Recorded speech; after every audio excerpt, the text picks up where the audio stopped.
Welcome to my next Better Call Saul Season 1 episode review video. Before I get into that, though, pretty important.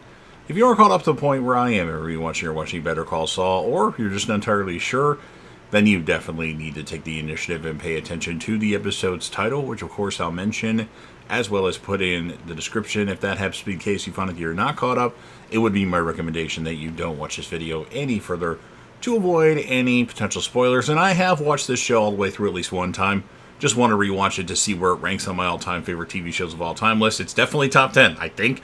And I have reviewed the final season of Better Call Saul on this channel. So if you click right here, with about 20 seconds left, that's the end screen. That's going to be the link to my Season 6 reviews of Better Call Saul, which you should enjoy. But I will redo those since I'm starting the show over again. But with all that said, this will be Better Call Saul, Season 1, Episode 7. The title of this episode is called Bingo, and this will be my review reaction recap after just finishing watching the episode. So we start off with Saul telling Mike, once again, I do all the talking, that's the only way this works. Jimmy returns the younger detective's notebook, claiming that he found it on the ground in the parking lot.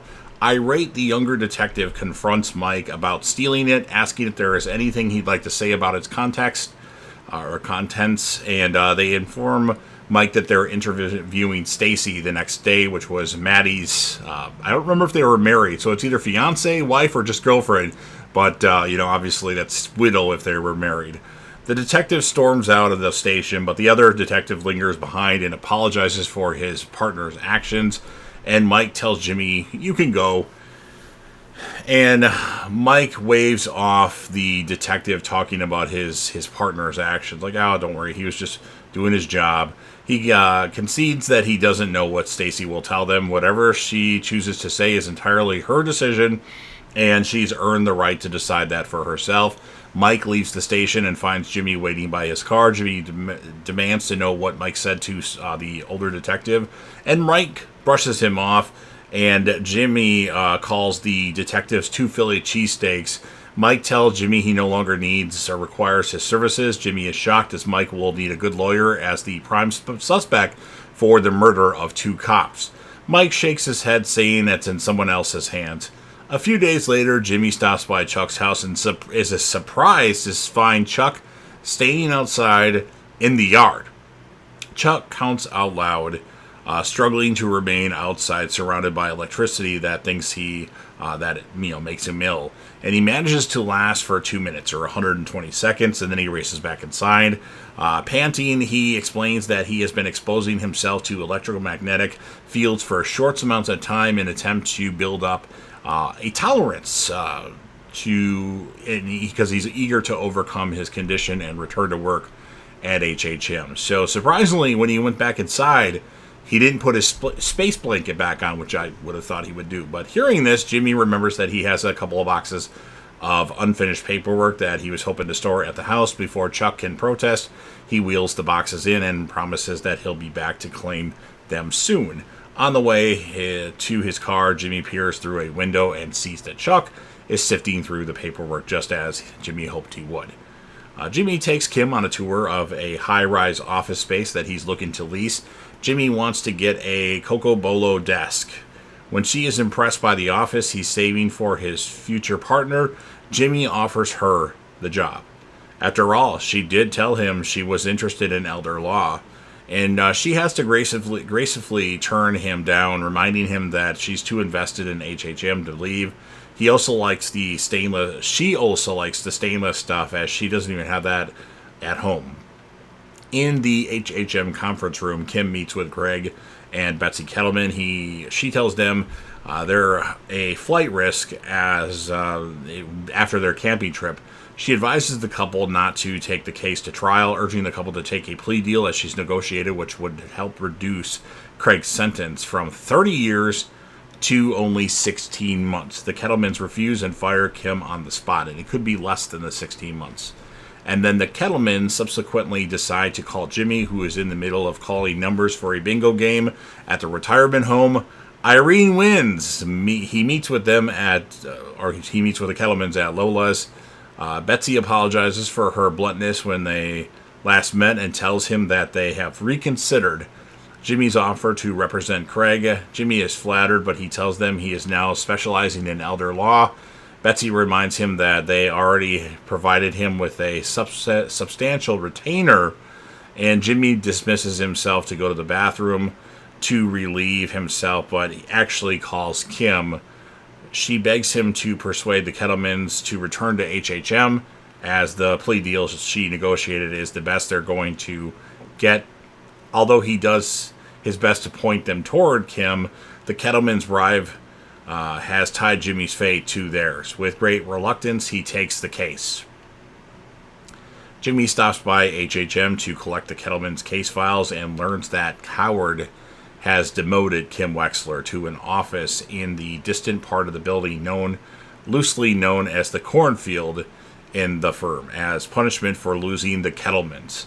Howard isn't going to discuss his employee policies with Jimmy.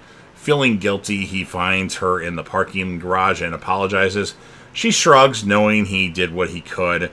Kim warns Jimmy that Craig didn't cover his tracks very well and refuses to play the one chip he has, the missing money. In his office, Jimmy pores over the case file, searching for a loophole. Frustrated about finding none, he hatches a plan. Late that night, Mike sneaks into the Kettleman's backyard, sprays a banded bunch of money or cash with a clear liquid, and then places the stack on a toy truck left outside by one of the Kettleman's kids.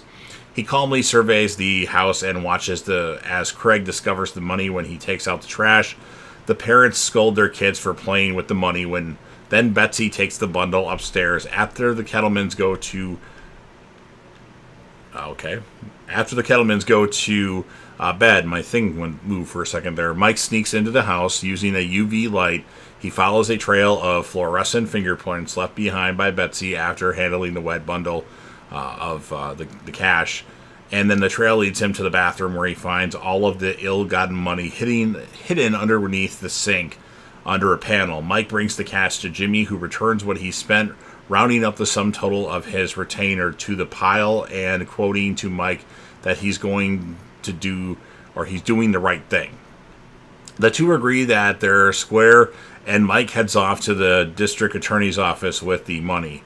The next morning, Jimmy visits the Kettlemans and informs them that the money is on the way to the DA. Betsy threatens to turn Jimmy in for taking their bribe, but he counters that Craig is currently the only one facing jail time. If she reveals that she bribed Jimmy, she would be implicated as well. Jimmy tells the couple that he has nothing to lose. Christ, you should see my office. And then Craig implores Betsy to let him accept Kim's plea deal so that their kids won't be left with both of their parents in jail. Betsy tearfully, accepts, and Jimmy escorts the Kettlemans back to HHM, where a graceful Kim is waiting for them. As they're in the elevator, Kim's says thank you to Jimmy, and then he returns to the shitty office space he has in the nail salon, as he can no longer afford. Or actually, he returns to the office space that he wanted, that he can no longer afford to lease, and violently takes out his frustration on the door to the corner office. He hoped Kim would occupy, but of course she didn't. Sinking to the floor, he sits at his wit's end until his phone rings, and he manages to collect himself and then brightly answers the call, again pretending to be his own receptionist, but didn't use the accent he usually uses, and that's what ends this episode of Better Call Saul. So, fun episode. I'm going to give this one an 8.7 out of 10. Those Kettlemans, they just don't give up. They don't care how much evidence is against them. They're just going to keep going with their story, but Jimmy finally got to him in this one. And then my character of the episode, as many of you know, Jimmy, James, Saul Goodman, Gene Takovic. He's the character of every episode, but I like to pick somebody else as the character of the episode besides him. So in this particular episode, I'm going to go with Kim Wexler, with a special shout out to Betsy and Craig Kettleman, and even Mike Ehrmantraut in this episode. So you've heard everything that I have to say. Now it's your turn. If you're a fan of Better Call Saul or Breaking Bad or El Camino and Breaking Bad movie, and you want to help me out with the YouTube algorithm, please consider Hulk smashing the like button. Remember, I cover a lot of stuff on this channel. Go to my playlist to see what exactly I cover if you don't know already. Share the video with a friend. Put this video on any one of your social media platforms. Don't forget to sound off in the comment section about what your thoughts are on this episode of Better Call Saul. What would you rate the episode, and whom, if you had to choose, would be the character of the episode, besides Jimmy, if possible? And remember to click right here for my Better Call Saul Season 6 episode review videos, assuming, of course, that you've seen every single episode of Better Call Saul. And then last but certainly not least, don't forget to hit that sub button. You're watching the video anyway. Subscribe to the channel, join the team, show your damn support, and be a part of something special. And you never know what you're going to see on JDev TV.